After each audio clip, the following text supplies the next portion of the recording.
Meu povo, beleza? Galera, é o seguinte, vamos terminar aí esse capítulo 10, né? O período regencial. Vou dividir este tema em duas aulas, certo? A aula de hoje, a aula 27, a aula de amanhã, sexta-feira, a aula 28. Na última aula, a gente faz a correção dos exercícios. Igual eu falei, né? Eu dividi essa matéria em quê? No quadro político, né? E a outra parte nas revoltas.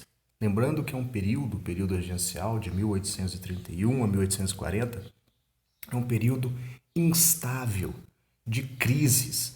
É um período que o Brasil passa por um sério risco de se desintegrar como unidade nacional por causa das séries de revoltas que possui, né?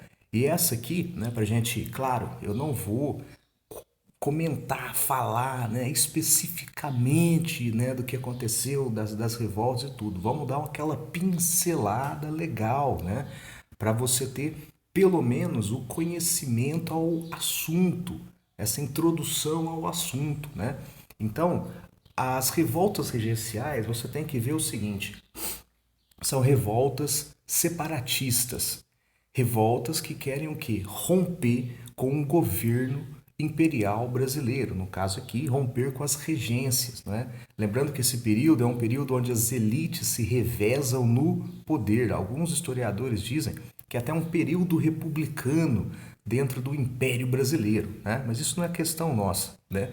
As revoltas, então, têm esse cunho separatista, tá? E a gente pode observar por um olhar mais por cima ainda, né? Ou elas são populares, ou elas são elitistas. Ou seja, o que quer dizer isso? Ou elas são populares, de cunho mais social, né? Ou seja, o povão, né? Ex-escravos, camponeses, né? Que fazem essas revoltas, né? Ou elitistas, as próprias elites se revoltam contra o governo imperial. Geralmente, quando as revoltas são populares, é sempre por causa da miséria, do abandono da província, da pobreza que tem a província. Isso é um cenário para revoltas. Como assim abandono? Você tem esse governo mais marcado ali no Rio de Janeiro, capital do país, né? Então as decisões políticas são tomadas no Rio de Janeiro, né? Então você escolhe governadores de província, né? Líderes de província, sem contar o que aquelas províncias precisavam realmente. É essa a questão, né? Então você tem um cenário para que o povo se revolte. E as elitistas geralmente são de ou brigas de governo ou por causa de impostos, né? Porque elas saem prejudicadas, né? Então revoltas regenciais, revoltas separatistas, elas podem ser populares ou elitistas. Eu tô meio escuro aqui, não sei, hein? Então vamos lá. Eu coloquei aqui nessa aula já falando de duas, né? Duas populares. Olha só. Então, se você já viu aí que são populares, né? Os motivos dessas revoltas, né, em si será o abandono, a miséria, a crise econômica sofrida por essas províncias, tá? Aqui, ó, duas, cabanagem, balaiada. Eu falei pra gente falar rápido para a aula não ficar extensa, tá certo? Balaiada e cabanagem. Pará, né? Que era lá na época era Grão-Pará e o Maranhão. Olha lá, províncias localizadas mais ao norte do país, né? Distante, então, portanto, do centro político, Rio de Janeiro, né? Cabanagem. Então vou dar aquela pincelada rapidona, né? Lá no Pará, na cabanagem, em 1835, por causa da miséria e o abandono provincial, né? O povo, os cabanos, né, aqueles que moravam em cabanas, né, em casas de palha, de pau a pique, né, se revoltam contra o governo do Grão-Pará, tá? Você vai ter vários líderes aí e várias fases, tá certo? Dessa revolta. O Félix Malcher, Eduardo Angelim, você vai ter os irmãos Vinagre, os irmãos Vinagre, né? Essa cabanagem ela é muito importante porque eles realmente tomam a província, tomam a capital da província, estabelece lá um governo independente do governo regencial. Né? Você tem essas fases aí, né? Esses povos cabanos se revoltam, colocam o Félix Malcher, né? Mas esse cara, ele era também das elites, ele era um coronel, né? E matam, e depois os caras matam esse maluco aí, porque ele trai os princípios dos cabanos, né? Aí entra o Eduardo Angelim, eles ficam aí por 3 meses, né? Eles estabelecem um governo no Pará por 3 meses, tá? E é óbvio que a resposta disso do império, da regência, vai ser o massacre desses cabanos, né? Você tem dados da população desses cabanos que os habitantes caem um número muito grande, né? Se não me engano, tem 30 mil mortos, tá? 30 mil mortos, né?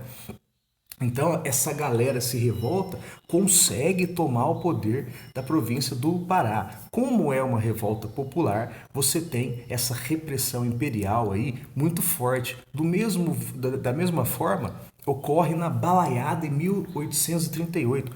Balaiada, balaios, né? São artesãos, tá? É a galera que vendia aí a viver a vida nos artesanatos aí, nessas regiões pobres, abandonadas, né, controladas pelos conservadores. Né? Então você coloca gente ali que não sabe o interesse da área. Né? Então isso aí começa várias revoltas, né? Várias pessoas, né, contrariadas aí, começa a revoltar de um lado, de outro, né? Você tem o Balaio, né, que era um dos líderes, né, se não me engano, meu Deus, Manuel Balaio, né, um dos líderes, tem as suas filhas abusadas por um policial da época. Ele denuncia, não vira nada, ele fica revoltoso, junta com outro grupo de revoltosos, esses grupos vão se juntando até ter esse levante maior, conhecido como Balaiada. Você vai ter aí um líder, o Cosme Bento, né? Cosme Bento é um ex-escravo que vai juntar um exército de escravos fugitivos, né? Olha aí, é o cunho popular que eu estou falando, ex-escravos, artesãos, né? E eles tomam as cidades lá no Maranhão, a cidade de Caxias, né? Eles conseguem tomar essa cidade, é óbvio, né, gente? O que vai acontecer? Olha que ano termina, 1841, já é o segundo reinado. O Dom Pedro II vai chamar um cara aí chamado Luiz Alves de Lima e Silva, que futuramente vai ser conhecido como Duque de Caxias. O Império manda destroçar, acabar, passar por cima dessa revolta aí da Balaiada, né? Você vai ter os líderes presos, mortos, tá certo? Vão contratar mercenários de outros países para o fim dessa revolta aí da Balaiada, né? Então você tem algumas semelhanças entre a cabanagem e a Balaiada, né? Essas revoltas populares em províncias aí de miséria, de abandono, né? E você tem uma resposta imperial muito, muito forte, muito grave aí, né? Você tem a morte de milhares de pessoas. Aí eu coloquei umas fotinhas aí do Eduardo Angelim, né? Aqui é a foto do Duque de Caxias, né? Aí você tem aquela visão, né? Alguns, né? Por parte dos balaios, ele é um facínora, né? Mas por parte do governo, ele é um herói, né? Ele conseguiu manter esse Brasil aí unificado. Você tem essas duas visões da coisa. Bom, galera, essa aula é aquela pincelada legal para você saber as principais características e outra coisa, né? Para você saber que seu país não foi feito pacificamente, não. Você teve guerra, você teve batalha, você teve sangue, você teve suor, você teve luta, né? Principalmente desses povos aí abandonados pelo Brasil, né? O que muda é a construção da história, é o ponto de vista da história, é quem escreve a história. Mas saiba que existiram sim muitas batalhas e batalhas sangrentas dentro desse Brasil varonil, beleza? Por hoje é só, galera. Muito obrigado e abraço.